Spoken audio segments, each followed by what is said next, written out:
4 fois par an, les citoyens suisses peuvent donner leur avis sur des initiatives populaires. Et vous allez avec ces 2 documents chez mon collègue là-bas. Cela s'appelle une votation. En France, ce type de référendum est l'une des demandes principales des Gilets jaunes.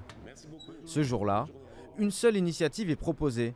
Elle porte sur le mitage. En clair, sur l'arrêt des constructions invasives en zone rurale. Un petit tampon et vous pouvez voter. Julia est étudiante. Depuis ses 18 ans, elle participe à chaque votation. Je trouve que c'est super qu'on puisse justement s'exprimer et donner son opinion. Et puis justement pouvoir mettre cette pierre à l'édifice en votant, quoi.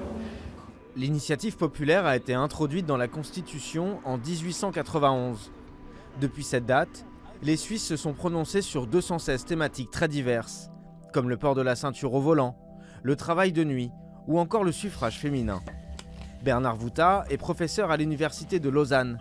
Il est l'un des spécialistes de cet outil démocratique, si cher au cœur des Helvètes. 80 à 85% des personnes interrogées manifestent leur attachement à ces instruments de démocratie directe. Et puis cet attachement se traduit par le fait que pratiquement aucun responsable politique aujourd'hui ne peut ni ne souhaite peut-être même remettre en question l'existence de l'initiative populaire.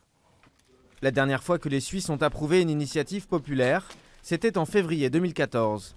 En 128 ans, seuls 22 ont été acceptés par le peuple.